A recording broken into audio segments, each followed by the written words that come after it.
Hello, Generation Millennium. I'm your host, Jeffro Madness, and welcome back to the 6th episode of our Pokemon Sword Visually Impaired playthrough. Last time we left off, we just reached Route 6 after clearing the events in Hammerlock, as well as getting through the wild area and getting our 3rd gym badge at Motostoke. So now, we're going across this bridge, and fortunately this time around, we are not going to be forced into a rival battle with Hop. But instead, we have Team Yell causing trouble instead for some reason.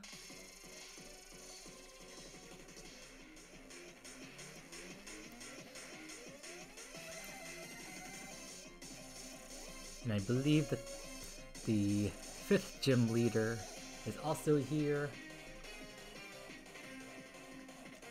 A bunch of grunts and Team Yell just want to cause trouble. Oh, Hop is here. Are we gonna have another team-up battle? I forget. Nope, it looks like we're battling solo.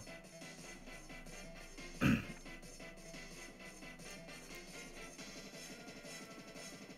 for those of you who are wondering, I'm actually recording this on the same day as episode 5, so... yeah, that's why some of the content may seem similar, or I just don't have much to say in terms of a new introduction.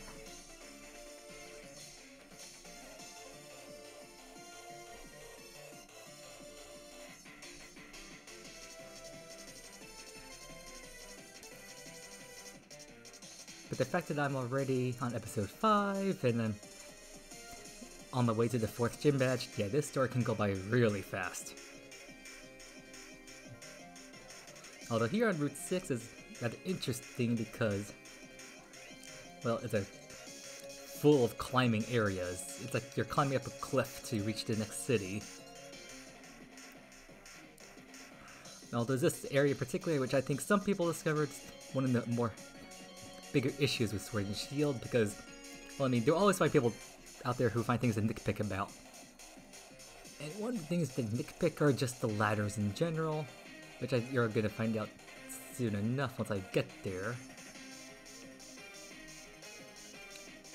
Oh, did these fake out on me?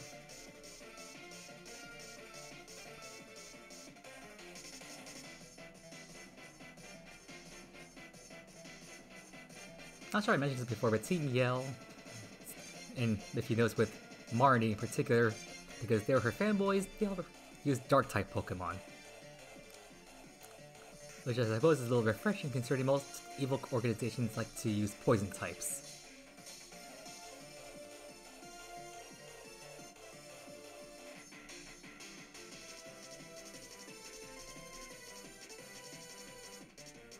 Yeah, Hop.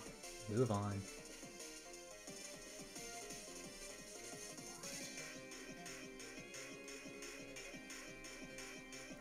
And now we're just stuck in this scene right here because you just have such a slow walking animation. Like, come on, let us move already.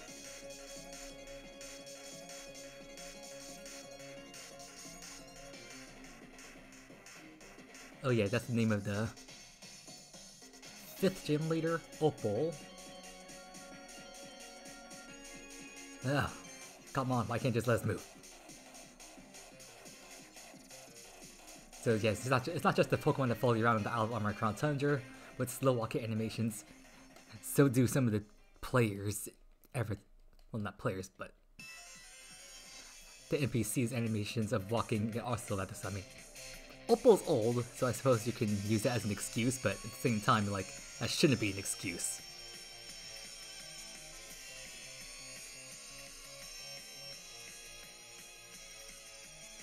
Now, funny thing about this trainer in particular, this Clefairy supposedly spams Metronome, but I've always knocked it on one hit. Even back on my original playthrough of Pokemon Sword 2 years ago, like, I didn't have a trouble against these guys, like, whatsoever. I knocked them out in one hit each. But somehow my cousins, who have played through Sword and Shield a couple times themselves, they've apparently had trouble against this trainer. I don't know how, but yeah. I suppose Metronome could be the worst thing in the world because maybe they get something like, maybe Zacian or Zamazinta's signature move get used on them.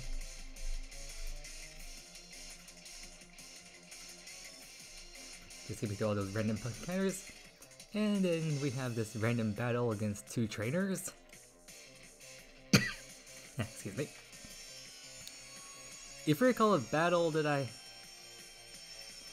had back on Route 5, the one with the nurse ran away to Hullberry, there's another double battle there.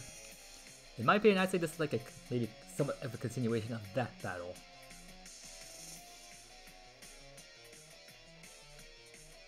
Let's see.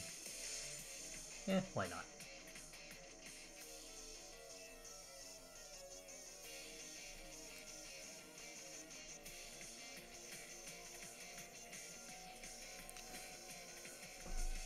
This may be one of those few times actually that it's probably a good thing you don't have the animations. I mean, the fact that I don't have any gameplay audio on right now, because if you could hear the gameplay audio, you could hear Togetic's like constant wings flapping in the background, and that can get very annoying after a while. So maybe that's one plus side of me not having the gameplay audio on right now. However, if you ever use Togetic in Dynamax Adventures, like in Dynamax in the Crown Tundra, yeah, be careful if you ever choose to rent Togetic, because its flappy wings could be a constant annoyance. Now look here, I'm on this ladder. Time is frozen. Nothing is moving. Yeah, that's another complaint people have. Because somehow everything just becomes frozen. And then we climb up this ladder here, and I believe there is something we can do up here. If I came to the right place, that is. As in ZLZR, trying to see if I can find something. I think it should be around here somewhere.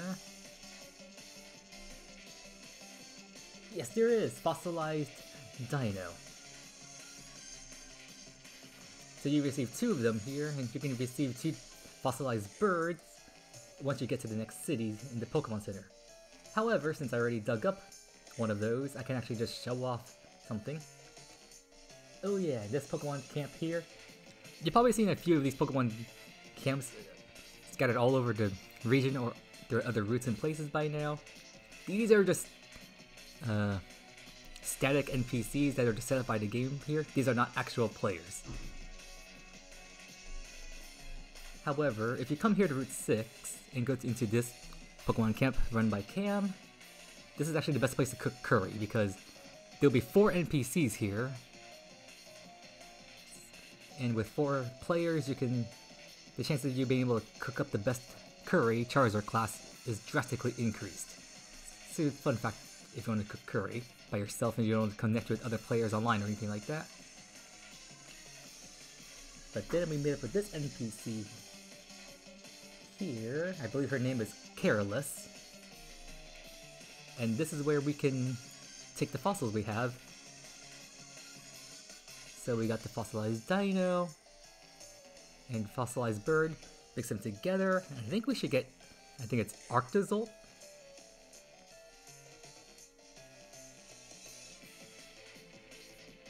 Yep, Arctozolt.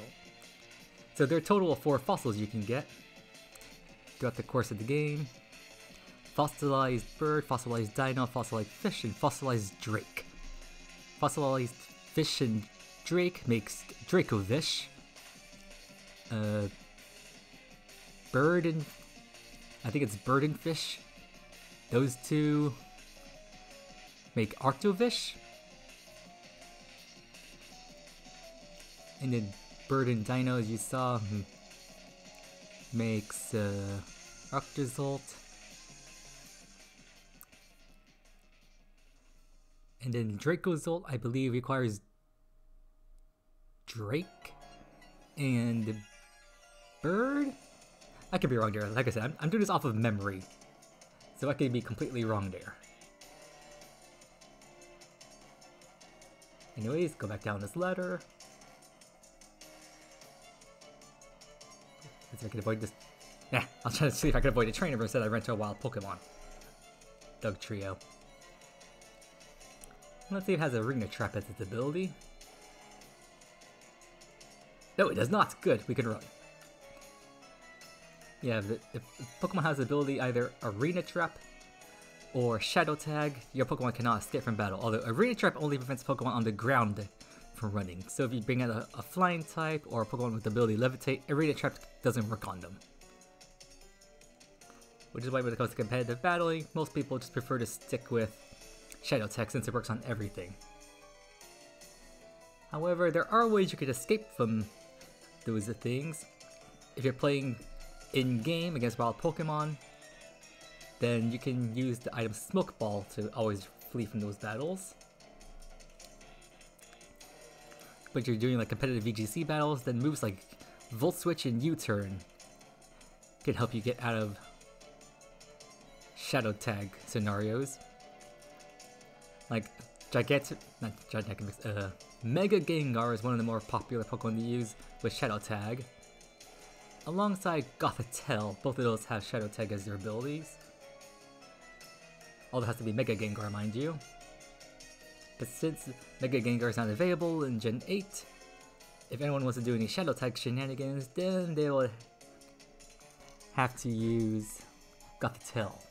And here's the Galarian your mask as I was talking about earlier. Well, not earlier, but in the previous episode when I mentioned about how you can evolve it to Runrigus with the most ridiculous evolution method ever conceived.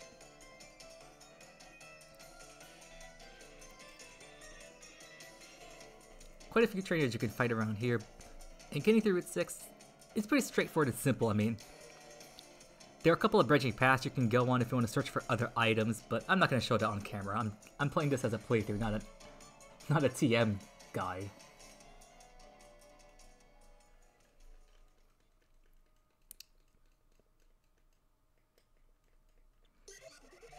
Because if I want to create a TM guide, that would be a completely different video, and that would take a long time to create because... oh boy. I mean, a lot of TMs you can just buy, but at the same time there are also a lot of TMs that you have to find in specific different routes and locations. And while I do recall where a good chunk of them are, some of them are rather irritating to get. Especially since some of them are found in the wild area. Like, those are very irritating. Like, there's one TM in particular I don't think I could ever get on my own because of... it requires that you play the Rotom Rally. If you play the Rotom Rally in the wild area, there are 2 TMs you get from the Rotom Rally. The first one of which, after you play the Rotom Rally for the first time, you get the TM for Thunder Wave. And then after I think you need to get like over 30,000 points in the Rotom Rally in order to get the next TM, which is Volt Switch. Which again, like, I'm visually impaired, so playing the Rotom Rally is very difficult. Like, I could play the most basic course, which goes from Hammerlock Hills into the Giant's Cap. That's maybe like a 30-second course, and since it's extremely short, I can play that one like 11 times, because I think it's like 11 times or so if you complete the Rotom Rally, you can then get a fastball as a reward, which is one of the only ways you can obtain the fastball in-game, unless you want to use another method, which the chances of you actually getting a fastball from that method as a prize is extremely low. And goody! Looks like it worked that time. Sudowoodo has the ability Sturdy, sort of survives with 1 HP when it's at full health. However, Air Slash has a chance to flinch, which I was hoping would happen so Sudowoodo wouldn't get a chance to move, then I could just knock it out on the next turn. And this way having the Searching Strike's Urshifu may even come in handy, because then it breaks through things like Sturdy and Focus Sashes, therefore I don't have to waste 2 turns to knock him out. And here we are at the next city, Stownside. Yeah, when I first got here, I didn't know this is like a new city, or even a city to begin with, because one, the transition from Route 6 was rather seamless, and while the music did change, it just didn't feel like a new city to me. Or I didn't even know it was like an official city to begin with. So here's where we can get the more fossilized bird in order to pair up with the fossilized dino you found on Route 6, and if you're playing Pokemon Shield, you would get the fossilized fish and drake from these 2 locations. And for those of you who may recall from my Isle of Armor video, back in episode 2, I mentioned that if you wanted to defeat Mustard's Kubfu a bit easier, you can pick up a Rocky Helmet item here in Stownside. That's not it though. You need to climb this ladder over here, I believe. And the item should be up here somewhere. Yeah, there it is, Rocky Helmet. So when the Pokemon holds this and your opponent makes physical attack, it will deal additional chip damage to them when they make physical contact with your Pokemon. So good to know. You can move over this way now to the staircase. And Hop is waiting for you. This is another mandatory battle with Hop. So let's battle, and I'll humiliate you in front of an entire city this time. I mean, technically I did that in Motostoke, but that's like in the corner of the city where no one was. Now we're in the middle of another town / city. And as you can see, he switched up his team because apparently he got humiliated by Bead. So he thought whatever he was doing previously was wrong, so he wanted to switch up his strategy a bit. In which, by switching up his strategy, he realized that maybe his Wooloo / Double is not a good Pokemon to have, so instead he replaced it with a Cormorant. Which makes you feel sorry for his Double, but at the same time, he wasn't using his Double properly, so. And then, wait, what is that? Oh, Silicobra. Oh, yeah, this is another Pokemon you could also catch on Route 6, I believe. This one evolves into Sandaconda, which also has a G-Max form. Aw, oh, man, critical hit. Now he has a obligatory 3-second speech. Dang it.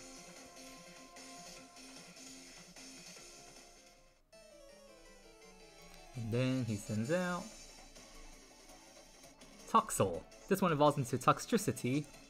And funny thing about Toxtricity is the fact that depending on what nature Toxel has, it can evolve into either its amped form or low-key form. I think the stat totals for both forms are essentially the same, it's just they have slightly different movesets. Although I think they both learned their signature move, Overdrive, which is just essentially a sound-based version of Thunderbolt. It has less power than Thunderbolt. However, Toxtricity's signature ability is Punk Rock, which powers up damage you can inflict from sound-based moves, so therefore since Overdrive is a sound-based attack, and then along with stab damage, it'll make Overdrive even stronger. So yeah, that's why it's a little bit weaker, but since you're gonna get stab and perhaps Punk Rock's boost, that's why Overdrive can be stronger than Thunderbolt. And then G-Max Sandaconda, I like using it in VGC double battles because its G-Max move, it locks your opponent into the battle, preventing them from switching, and then also does chip damage over time. So if you combine it with things like Perish Song, or maybe other damaging moves like Fire Spin, Toxic, Burn, there's so many ways you can like just stall your opponent and just wait until they knock themselves out. It can be rather evil. Now over here, I believe you can like climb on top of like a ladder or something on. Wait, not here. Go back down the staircase a bit.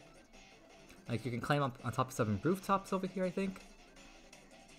It's somewhere around here. I don't know if I can show it on camera. Oh wait, I think I got it. Yeah.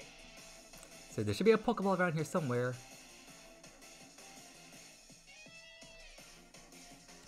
And the item you pick up is actually related to a Pokemon you can encounter in the next area.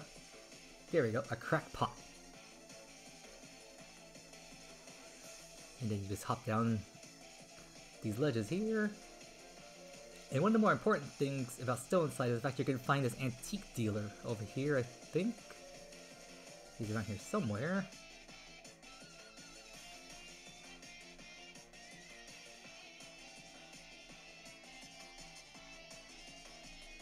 I talk to you, I buy an item, and I get a Dragon Fang. I boost up Dragon type moves, but essentially every single day you can talk to this guy and you can get like a new item, and this way you can get some special antiques like the Reaper Cloth, Protectors. These items usually just help evolve other Pokemon. But what's also unique is that you talk to this guy when you have certain legendary Pokemon in your PC boxes. He can also give you their respective items. So if you have Latios or Latios, he'll give you the Soul Dew. If you have Lunala in your box, he'll give you the Lunarizer. So Gala in your party, he will give you the N Solarizer, which you used to fuse with Necrozma to get the Dawn Wings or Duskmane forms. If you have Zekrom, Reshiram, and Kyurem in your PC boxes, you'll get the DNA Splicers. Tornadus, Thundurus, Landorus, he will give you the Reveal Glass so you can change them into the Ethereal forms and back. Items like those. And then you talk to the guy over here, you can then sell any of like the special money items that you can get, like big pearls, comet shards, and whatnot. And he will sell them, the guy on the left will sell them to you for higher prices than you would normally get them if you were to sell them at the Pokemarts. So now let's go inside gym. Here he goes, the ball guys is a heavy ball this time around. I don't know why that's relevant, considering that this gym changes this is the first version exclusive gym. So since I'm playing Pokemon Sword, I believe this is a fighting type gym, and in Pokemon Shield this is a ghost type gym. Although despite that, I actually like this puzzle because, I mean, it's not exactly difficult. It's a nice change up from what we had to do previously. I mean, first I heard Wooloo, then you have to solve like a little water puzzle, then a contest with other trainers to catch or defeat Pokemon, and now you get this.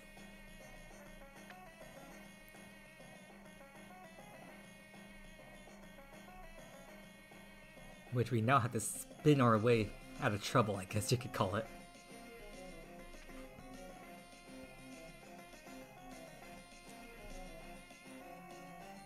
They blow the whistle, we begin the challenge.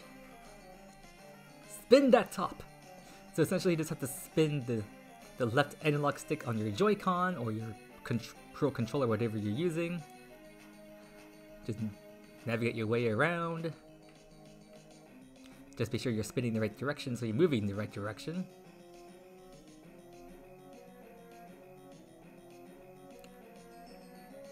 Unfortunately, all the trainers here are unskippable, so you have to battle all of them. Yep, this is a fighting type gym. And Stuffle here is a normal fighting type, I believe. And similar to Wooloo, I think he also gets the Fluffy ability, which boosts your defensive stats, but makes you take double more damage from fire type moves, I think is how it works. On Stuffle and its evolution, Beware. Oh, hello. I was just talking about you. Doesn't really do much because these guys are not weak to fire.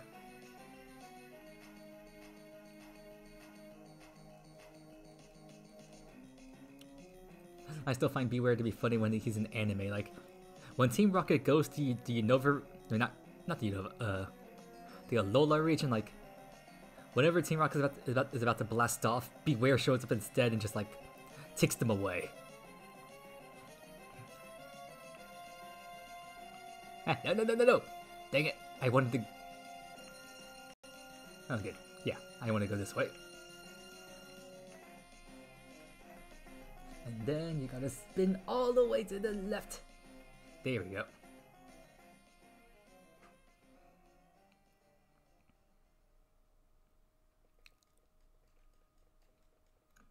Alright, sir. Or miss. I'm not really looking at your sprite. And there's Galarian Farfetch'd. Oh yeah, Galarian Farfetch'd also has an interesting level up mechanic here in Galar. So how it works is you need to land 3 critical hits in the same battle in order for Galarian Farfetch'd to evolve into its new evolution, Surfetch'd. Which may sound ridiculous, but 1, Galarian Farfetch'd can learn Focus Energy, which increases its critical hit ratio. You can also learn moves like Night Slash, which can also boost its critical hit ratio. And it can hold its signature item, the Leak, which also boosts its critical hit ratio. So your real issue is not landing the critical hits, but rather your main issue is attempting to actually just find enough battles. Find a battle in which you can land 3 critical hits in.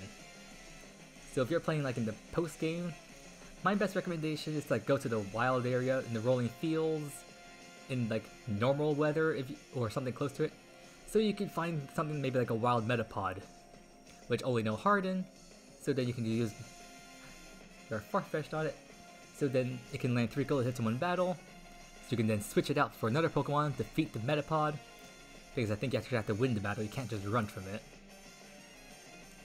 And then after the battle is won, if you land 3 critical hits, and it has to be with Galarian Farfetch'd himself, then it will evolve into Circhester. In which the best way to have a Circhester is to make sure it has its ability Scrappy, which allows any Pokemon that has a Scrappy ability, it allows normal and fighting type moves to actually hit ghost types. Which is perfect for Circhester, so its fighting type moves can also hit ghost types. But another interesting thing about Gen 8 is that some abilities, like Scrappy, they are now no longer affected by Intimidate. I think Inner Focus also is unaffected by Intimidate. So if you're a Pokemon with those abilities, they will no longer take damage. Their attack stat will no longer be lowered by the ability Intimidate. And I guess the developers from Gen 7, after seeing like the 2017, 18, and 19 VGC battles, like U-Turn, Intimidate with like both Incineroar and Landorus, it was like those strategies were everywhere, so I guess Game Freak wanted to like nerf those strategies a little bit, which I'm actually happy about, because I was so getting tired of seeing that strategy, like both Incineroar and Landorus just using U-Turn and Fake Out, just cycling around through the battles. Oh shoot, I forgot to switch out. I forgot to bring in Meowth. No!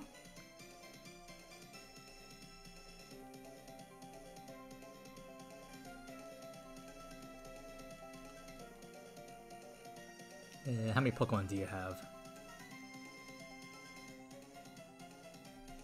So anyways, Gym Leader number 4 against, what's your name? B? I think that's how you pronounce it. Bia? Bay? I'm no expert. Oh hey! It's hit on top. Are you gonna use Intimidate on me? No? Oh well. Well, switch out to my Meow. Come on, waste a turn setup. Use Bulk Up or something.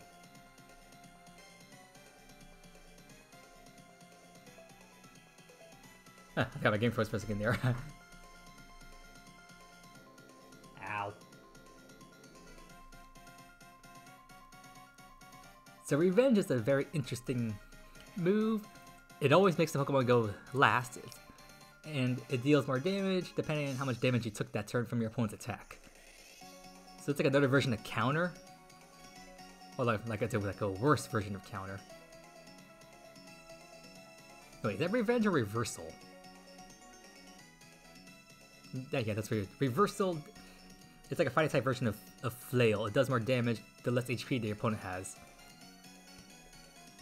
In which if you use that strategy properly, then it can become very powerful, which can be useful in like battle tower situations.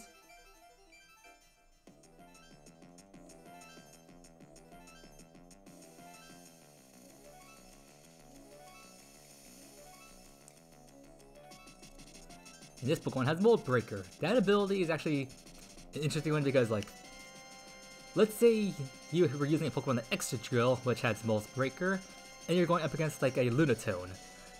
Normally, ground-type moves don't affect Lunatone because of its ability Levitate. However, Mold Breaker, it ignores those kinds of abilities.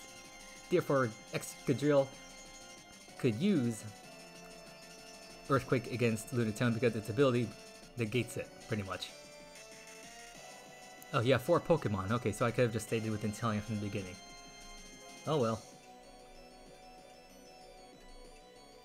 Wait a minute, did you just use Detect on me?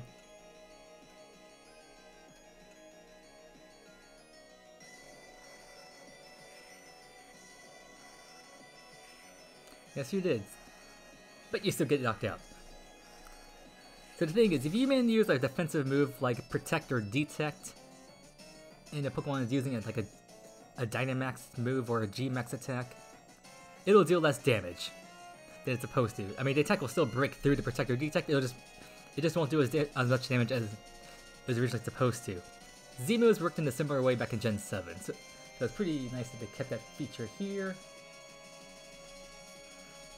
However, funny thing, you should note that even Dynamax or G-Max Pokemon, they can still be affected by status moves, so I guess I could try going for Hypnosis if next turn a player misses.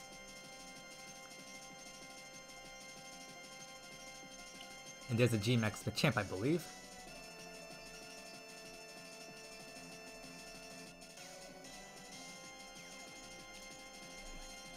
Player of hit. How much damage? Ooh, nice.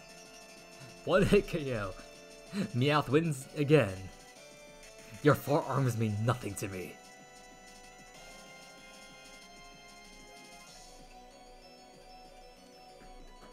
So I taking down Gym Leader B. You give me 11,000 money this time, and there's my free 99,999.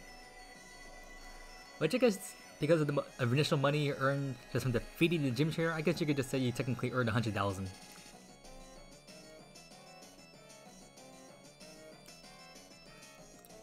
So I've now used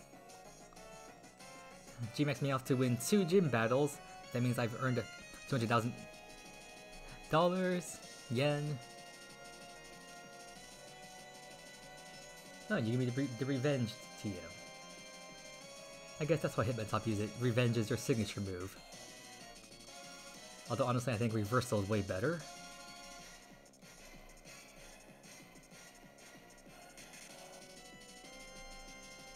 Oh hey Sonia, what's up? I still find it funny that Sonia has her partner Pokemon is a Yamper of all things, and she never evolves it. The Yamper follows her around like a mascot. And did something just blow up somewhere? And no, the ominous Get This music in the background is not a sign of things to come.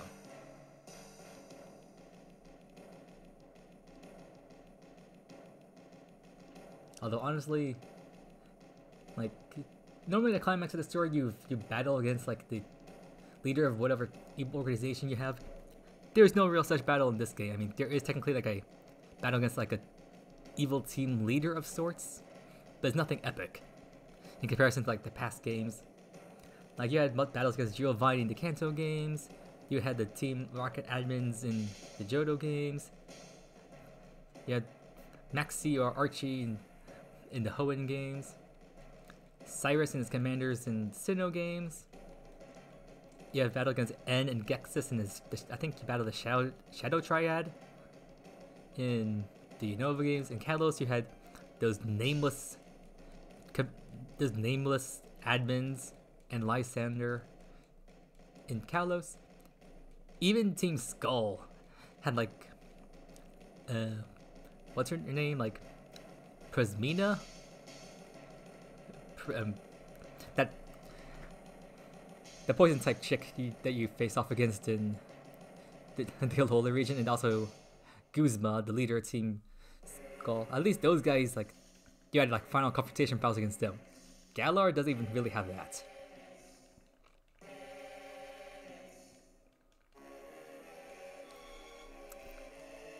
I guess this Gex's music does kind of match the tone because, well, as you saw, I mentioned earlier that Bede here thinks he can get away with anything, so he thought he could just break apart this wall up here at the top of Stoneside to get some wishing stars, because, I don't know, they need wishing stars for some kind of Dynamax project or whatever, and he thought he could get away with that just because he was endorsed by the Chairman Rose himself.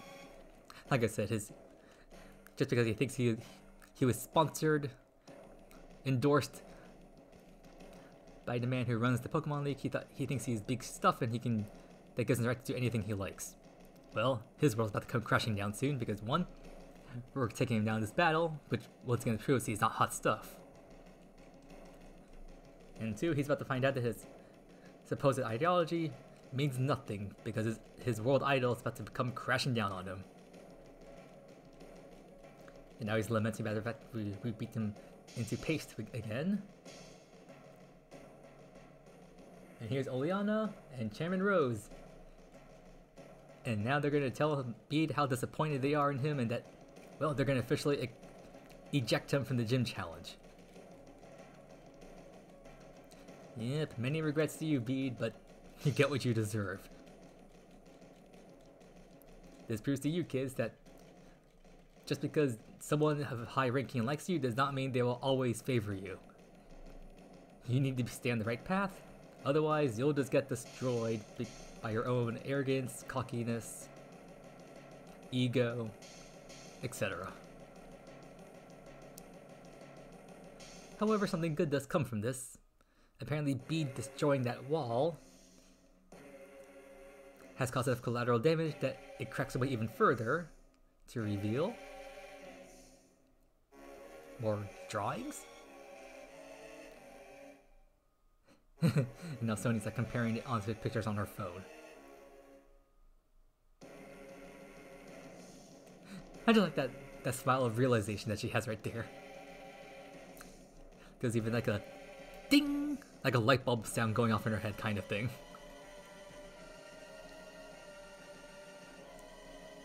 And now they're talking more about the legends and the discovery they made.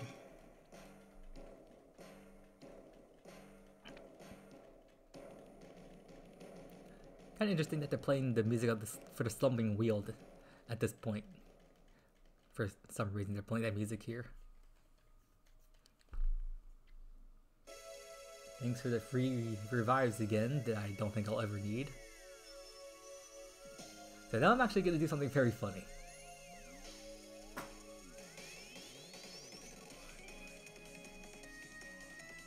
I'm going to take out all but 5 members of my party from my team. Hop on my bicycle here, show off my huge leg strength just by biking down these long staircases. And the next destination is all the way over here. Like, I didn't even know this is where you're supposed to go next. I was just wandering around randomly when I was originally playing the game, and then I noticed I entered a new area. So welcome to the Bloomwood Tangled? Something along those lines. So this was a place that when Sword and Shield's information was still being revealed, they had a 24-hour live stream of this area for some reason, which they pretty much just showed off Galarian and Ponyta after like so much time passed. So the main reason why I skipped through this area because there was a double battle there I could have gotten into, but since I removed every Pokemon from my team, I effectively skipped that battle. Because you cannot go into a double battle if you don't have 2 Pokemon on your team. So, that was the fastest speedrun through an area like ever. I mean, there are a lot of branching paths you can go to, Pokemon you can catch, trainers you can battle, a TM you can find. But now, we're in Balonley. I think that's how you pronounce it.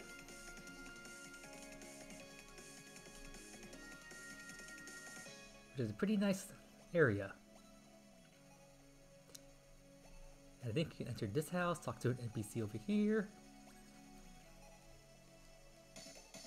Or is it over here? Nope. Somewhere around here?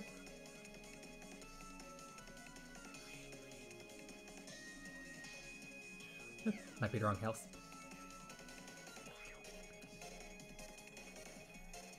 Oh yeah, wrong house. It should be this one. If you battle the person over here, yep. You can earn an item. Excuse me.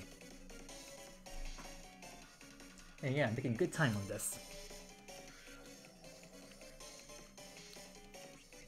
Okay, if you're wondering why I haven't got to the Pokemon Center to heal up my Meowth from the gym challenge, that's actually another like speedrun strat at this game. Each time you enter a gym battle, your whole team gets healed up. So no need to run to the Pokemon Center to heal when you're going to a gym, the game will do it for you. And then by defeating this person, they should give us an item. This is the Eviolite. This item, when held by a Pokemon that can still evolve, it'll boost their defense and special defense stats. So say you give it to a Pokemon like say Chansey, since it hasn't evolved into Blissey yet, it'll boost its defense and special defense stats, which means it'll make Bulky an even bigger special defense tank than it already is, which is a pretty popular competitive strategy. Then again, if you're also battling a Pokemon that only allows baby Pokemon, Eevee then becomes banned, because that'll make the battle way too hard for so many reasons.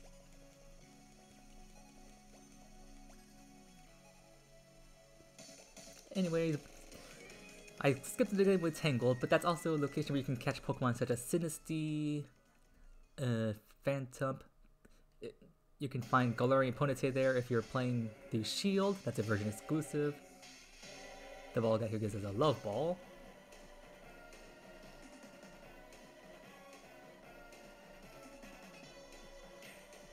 And now we're already going to another gym challenge. Oh yeah, in the Glimmer Tangled you could also find Oranguru and Passimian, the two monkey Pokemon from the Alola region. I believe you can find them in the Lush Jungle. They also appear in Glimmer Tangled, but they're also version exclusive, so one in each game. And those are all the Pokemon I can think of off the top of my head. But Sinistea is a rather interesting Pokemon because it has two forms, a phony form and authentic form, in which the phony forms are the more common ones, and then the authentic form, as you can imagine, is, well, the authentic form, in which you're supposed to be able to tell whether it's authentic or not because it has like a certain stamp on its bottom. And Sinistea is based off of a teacup. In order to evolve it into its evolution Poltegeist, well, depending on which form you have, whether the phony or authentic, you need to evolve it using a certain item. So like, you remember the cracked pot I picked up back in Stoneside, that evolves phony Sinistea into phony Poltegeist. And then if you have the authentic Sinistea, you will need to give it the chip pot in order for evolve it to the authentic Poltegeist. And now we're being asked quiz questions. What's special super effective against fairy types? Well, both of these answers are right. And whenever those questions press up, it's during these times, do not spam A, ZL, or ZR, because when those quiz questions pop up, you want to press B instead. So then you can actually read the question and select the right answer, because most of the time these answers are actually going to be the second option rather than the first one. So if you just keep spamming A, you're going to accidentally press the wrong answer, and then the game will lower your stats, which will not be a fun time, especially since that's the whole gimmick of this gym. The gym leader will ask you a bunch of random questions that I don't think you'll ever know the answer to, and a lot of them are trick questions that are ridiculous. But you can tell this gym is a fairy type gym, which means the color pink is pretty popular here. However, one of the other questions is a trick question, because with all these fairy types and cuteness, you would think that the gym leader Opal's favorite color is pink. No, it's purple. But how are you supposed to know that? You aren't. Which was a trick question. Not to mention an evil one.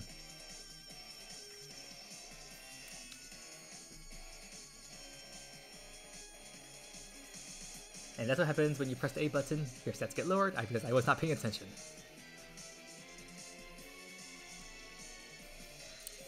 I was too busy talking to the camera to pay attention, but I'm level 100. Those stat boosts don't really mean much of anything.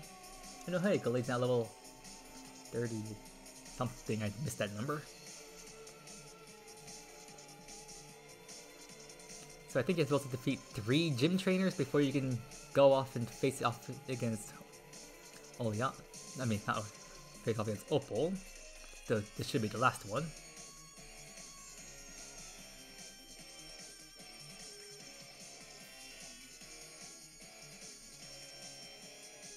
Oh yeah, one other Pokemon from the Glimmer Tangled is Impidimp. Like, if you recall when we first entered Glimmer Tangled, we saw those like weird little like glowing mushroom things. One of them was like a reddish color. So yeah, he's asking what your favorite food is. It's omelets.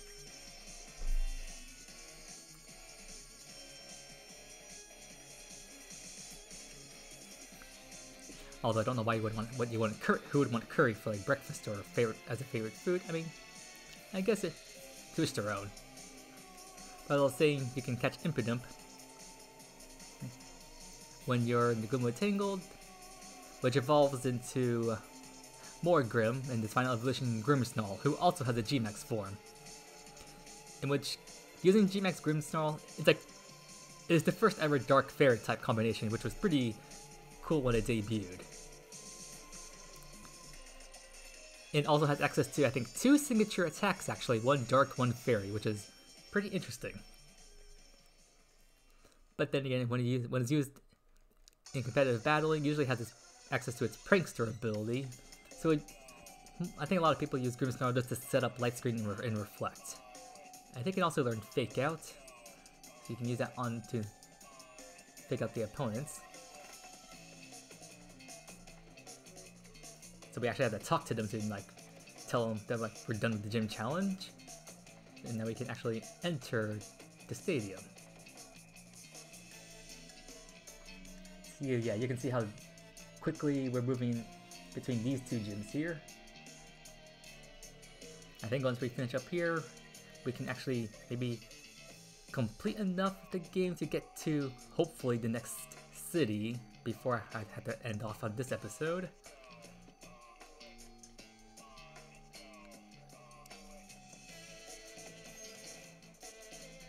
Not to be rude, but please walk faster there, Miss Opal. There you go, gym battle begin! And she begins with a Galarian Wheezing.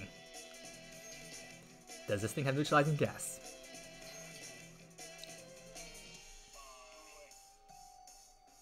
You do not.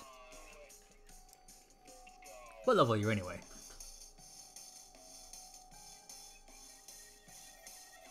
Level 36. Yeah, not that bad.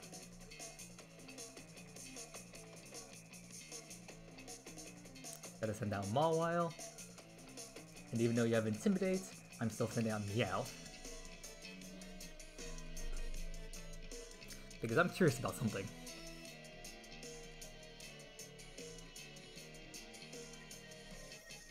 Oh yeah, I should also mention that Shinies, for those of you who may not be aware, Shinies come in 2 forms in Sword and Shield.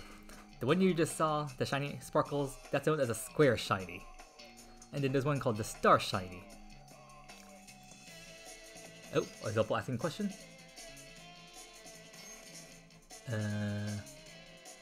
Those 2 are very similar, but she's known as the Wizard. And what stats raised? I missed what got rose sharply there. But anyways, what I wanted to try out is see how much damage Fake Out does. This is not going to be very effective, but... Oh! Almost a knockout. And that's why I wanted to bring out... my G-Max Meow now, use Fake Out because I knew Intimidate would make it weaker, so... That means there's a good chance that this G-Max Gold Rush would not knock it out one hit, so that's why I wanted to do that first. Because now I'm guaranteed a knockout. So, it's money time.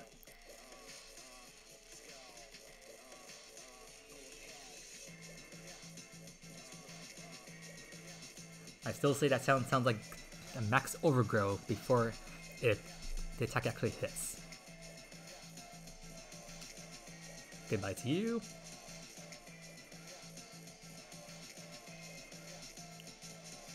Gallade is getting up nice levels. Togekiss. This is one of the more annoying Pokemon to breed for if you want to breed for IVs, because Togetic is one of those baby Pokemon that you need to evolve in order to breed it, because Togepi is a baby and therefore cannot be bred. But unfortunately, Togepi needs high friendship to evolve. So if you ever catch a Togepi, Togetic, or Togekiss, I recommend that you catch it in a luxury ball. So then all you have to do is level it up, maybe like up to like level 15 before the luxury ball gives it enough friendship that it should be able to evolve.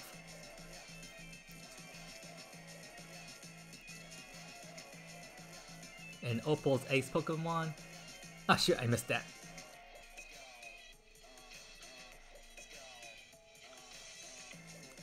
Ace Pokemon is it's a G-Max Alcremie. And I just find this thing so weird, like, if you thought like Chandelure or Vanillish was weird, well, you had enough having like food or inanimate objects as Pokemon, because now, here's a literal birthday cake. And I think its G-Max move is called G-Max Finale or something. It like, I think it heals up your Pokemon when you inflict damage. Let's see how much I do though. Oh, is that a knockout? Yes, knockout. So unfortunately, we won't see their attack.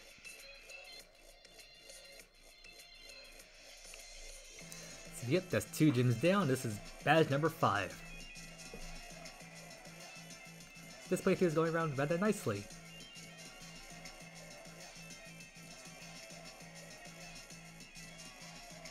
Which means hopefully in the next episode we can take out gyms 6 and 7.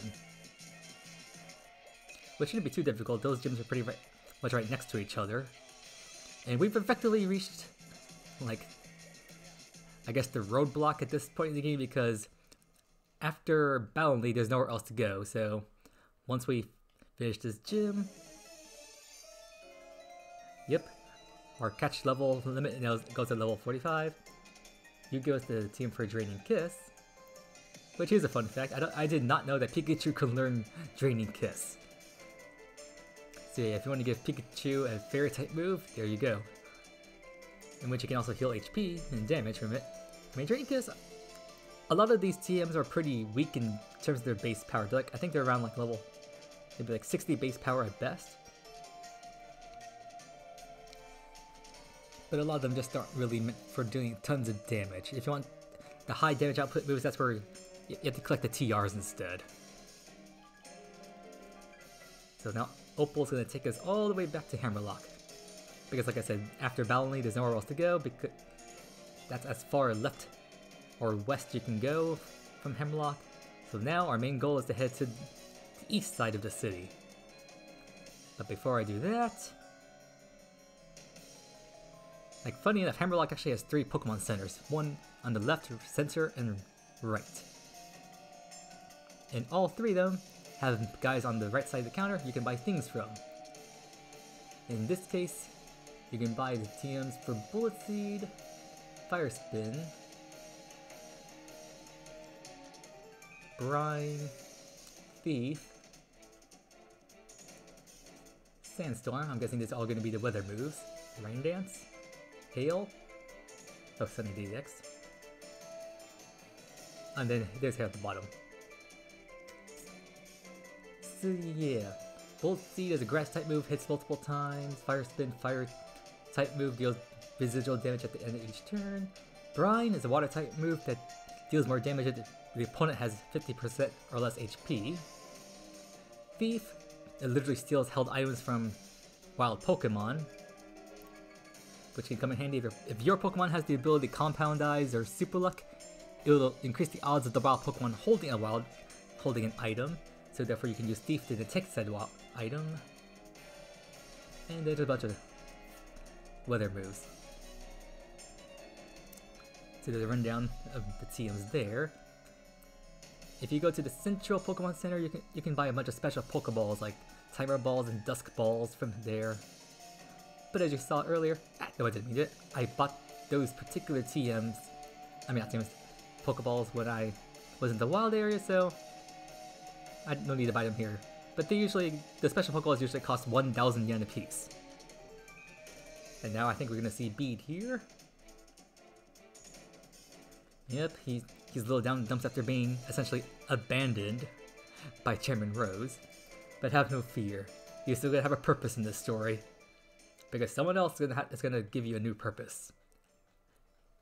Your goal is no longer to become the best trainer, you're now gonna be the next gym leader. Because Opal, funny enough, what she does is because she's trying to retire. And even though her favorite color is purple, she's still obsessed with pink.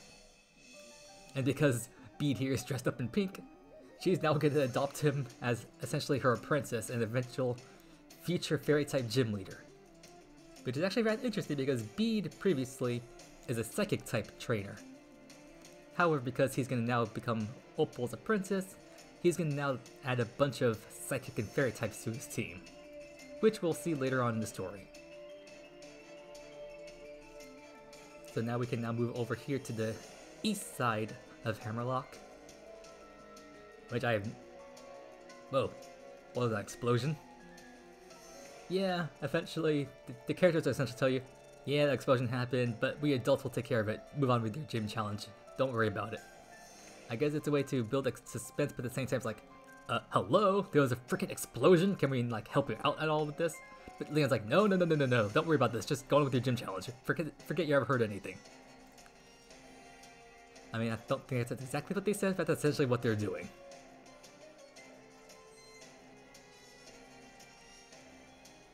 So, yeah. And over here we move a little bit forward. I think we meet Hop. Yep.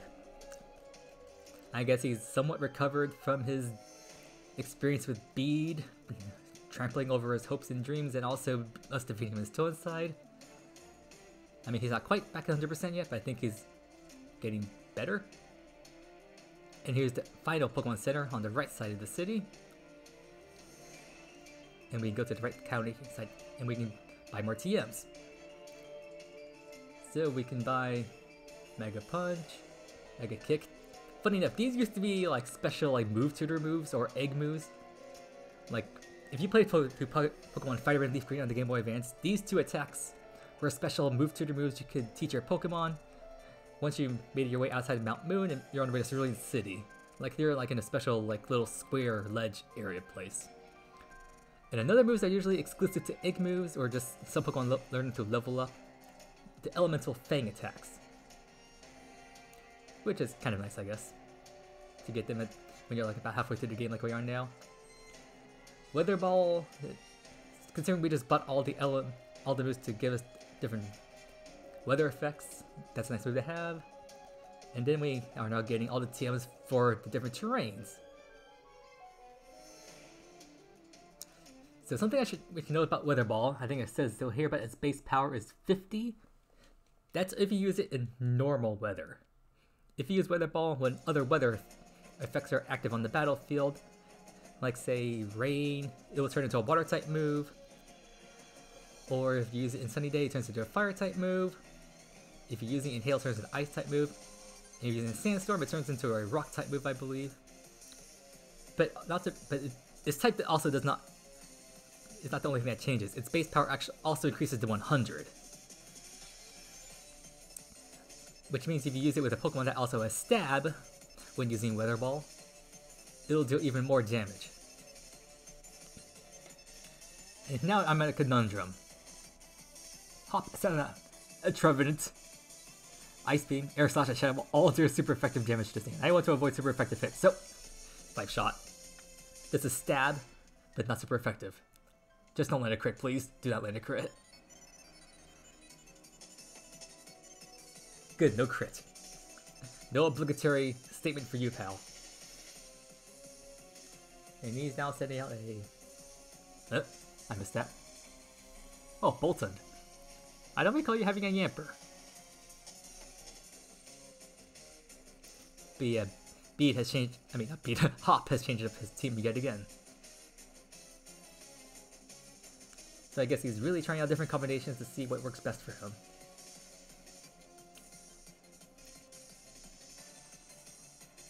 Snorlax. I think you have the thick fat ability, so I'll use this. I would go for Snipe Shot, but that has a critical hit chance, and I'm trying to avoid that right now. You're about to send out... Oh, Heatmore. You're a fire type. I don't recall where you can catch Heatmores in the wild. I think you can find them in the Stony Wilderness as part of the wild area. I could be wrong on that. Maybe found in the wild area? I don't know if you can find Heatmore in just the regular wild, like Roots. Maybe it's on Route 6? Maybe it's a wild grass encounter? I'm just guessing here. Has your starter fully evolved yet? Yes, you finally have a Cinderace. it only took you up until getting up to like 5 badges to finally get your full starter. Like, I think when we battled him in Still Inside, he still had the rad boot. Which is rather sad, because by that point you should be high enough level that your starter should be fully evolved by then.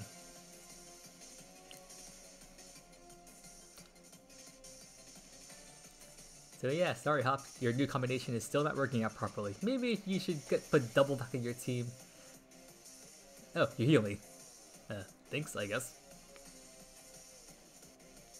You may be annoying as heck, but hey, I guess you're useful and kind. So yeah, this is Route 7, where you can catch several Pokemon.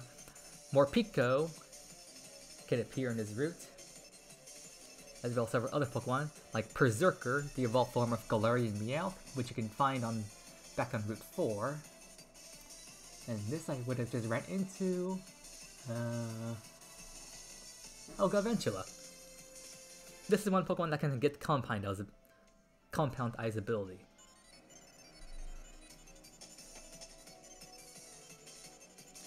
And Default, this Pokemon evolves from Nickit. Oh, I think that's a Pokemon I probably mentioned previously, or maybe I forgot to mention it. That's another Pokemon you can find back on Route 1. Devo evolves from Nickit. So that's Route 7, at least this part, because we can't go to the other section because it's blocked off until we get the 7th badge. So now we enter Route 8, which is, well, split into 2 sections. Hello, Togedemaru. Fun fact here, Togedemaru was, I think it was the 2018 World Champion. So Togedemaru is essentially the Pikachu clone for the Alola region. And just like how the Pikachu clone of Sinnoh, Pachirisu, helped win the Pokemon World Championships back in 2014, Togedemaru also helped win the World Championships back in Gen 7. Because one, it gets the ability Sturdy, meaning it can survive super effective hit from like legendaries that were being used in that format. So therefore, it could survive a Precipice Blades from a Primal Groudon. And then had the item eject button, in which when it gets attacked, it can then switch out, which is useful for escaping like Mega Gengar Shadow Tag Trap.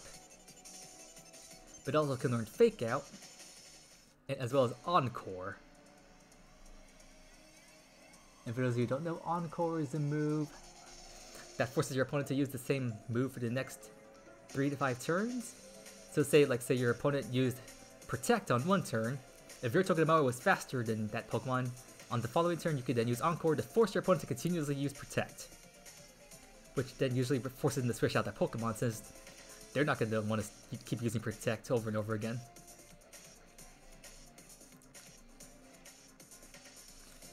And Togedemaru was also the first Pokemon to get access to the unique move Zing Zap.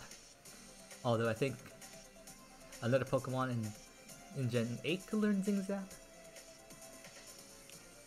That's not where you're supposed to go, but I think there's like a ladder around here that... Oh wait, yeah, there's a ladder.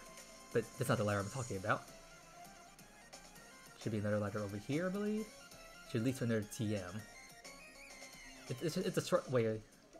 So I just want to show that off. For Smart Strike, this is a steel type move that never misses.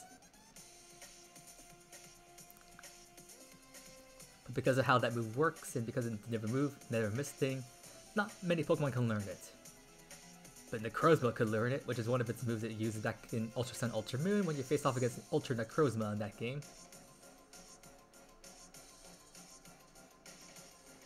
And I just picked up a... Oh, X Defense. This is one of the battle items you can pick up in the game, which will sharply raise your defense stat when you're in the middle of a battle. Wait, am I going the right way? Yes, I am. I think I went backwards for a second there. So now that you're in the Rune section of Route 8, you can find a number of Pokemon here, like Boldore, Togedemaru, either Solrock or Lunatone, depending on what version you're playing. And since I'm playing Pokemon Sun, I get Solrock. Wait, not Pokemon Sun, I'm playing Pokemon Sword. There should be another ladder on this wall here somewhere.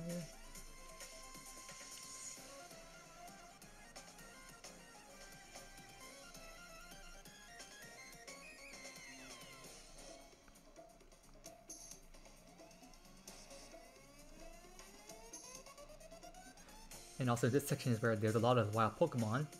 Oh yeah, you can also get the Pokemon Phalanx in this area, in which he actually interacts with the environment somewhat, which is, I guess, kind of cool.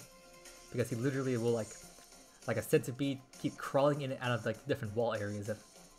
Oh yeah, Pawniard can be found in this area too. Dark and Steel type, very nice combination. I just found it in a random elixir. I think you can also pick up the Pixie Plate. Oh! Almost ran into the... Is that the Felix? Yep, and he moves very slowly. Eh. Also lots of girders in this area. This is the mid-stage for Timber, I think I mentioned that before, and then he evolves into Conkeldurr when you trade him. Although another fun thing about Sword and Shield is that a lot of Pokemon that typically evolve by trade, you can actually catch in either in the wild area or in the max ring battle, so therefore you don't have to actually trade with another person to get those evolutions. That's another nice benefit of using the wild area. Ah, dang it. Sometimes you can skip those trainers if they're looking the wrong way, but in this case I unfortunately couldn't skip them in time. Oh hey, Togedemaru, I was just talking about you. And for those of you knowing, this guy's Electric Steel type, which is why he's very weak to ground type moves, because that's 4 times damage. But he also has access to the Iron Barb's ability, which, similar to Rocky Helmet, will deal residual damage when you make physical contact. But since I use a special attack, I don't have to worry about that. And I mentioned its ability is sturdy, that's its hidden ability, for those of you who are wondering. And then come down here, and usually there's a bunch of Phalanxes running around. Yep, there we go. Oh, that one was moving really fast.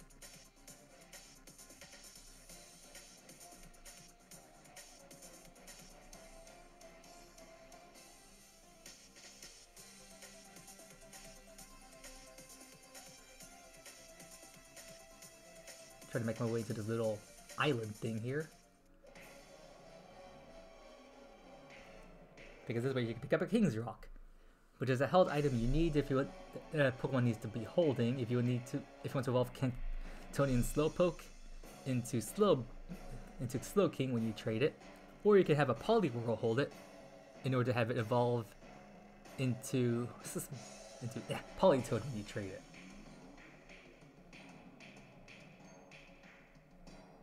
Phalanx can also pop out of that wall there.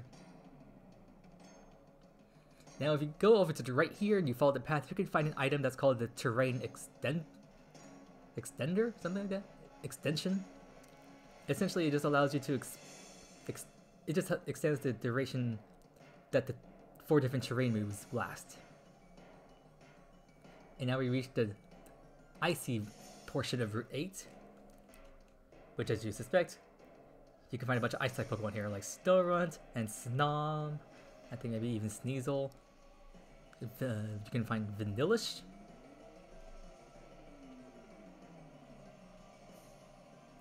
But I'm gonna avoid all these Pokemon and move over to the next city. It's because now you're in an icy area, you can probably guess what the next gym type is gonna be.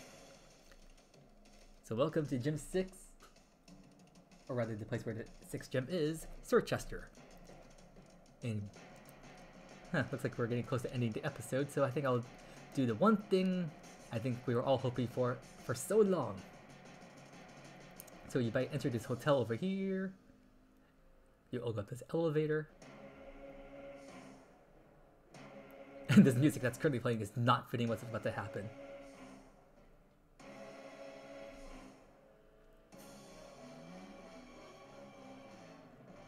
Talk to this person here. The first time you talk to him, he'll give you the Catching Charm, which, like I said, having this will increase the chance of you getting critical captures. Talk to him again. Because I completed my Galar Pokedex, we get a diploma. But one more thing. Well, technically 2 more things. He was a sticker for our Elite card. And now we get the Shiny Charm, which now increases the odds of us getting Shiny Pokemon. That's your reward for completing the Galar Pokedex. And now that we got to the 3 stickers, look at our league card. Yep, you can now see all 3 stickers in the upper right section of the league card. And I suppose I could upgrade this thing. You need to go to any PC, you can then use it to update your league card. In which you don't see any statistics right there in the middle, but it will show you how many different types of curry you've cooked, how many Pokemon you've caught, how many shiny Pokemon you've encountered. And then on the left side it also shows you what Pokemon are on your team. And it's also supposed to show you which Pokemon you started your game with, but since I never updated my league card just yet, it doesn't show any of that information. And this is the most basic sprite you can have, but it shows off your trainer name and on the bottom right corner, and the number of stars will continue to increase above your trainer name as you progress through the game. And also nice touch in the upper left corner, it also shows you which version of the game you're playing. So it'll show a sword if you're playing on Pokemon Sword, and if you're playing on Pokemon Shield, it'll have a shield. And there's one more room over here. This room does nothing right now, but there's a NPC in there. His name is Morimoto. He's one of the game developers, and if you talk to him, once you become champion, he'll challenge you to a battle, and by completing that battle, you get one more charm, which is for breeding, the Oval charm. So remember to come back here once you become champion. And well, we made it to the 6th town, just like I was hoping.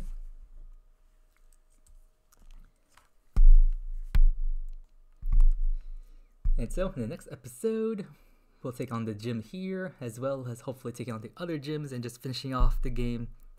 Well, I said hopefully finish out the game, no guarantees. But yeah, if you like this episode, please like, comment, subscribe, hit the notification bell, support me on Patreon, Discord, and any other social medias. And I hope you guys all have a good day. Take care, and thank you.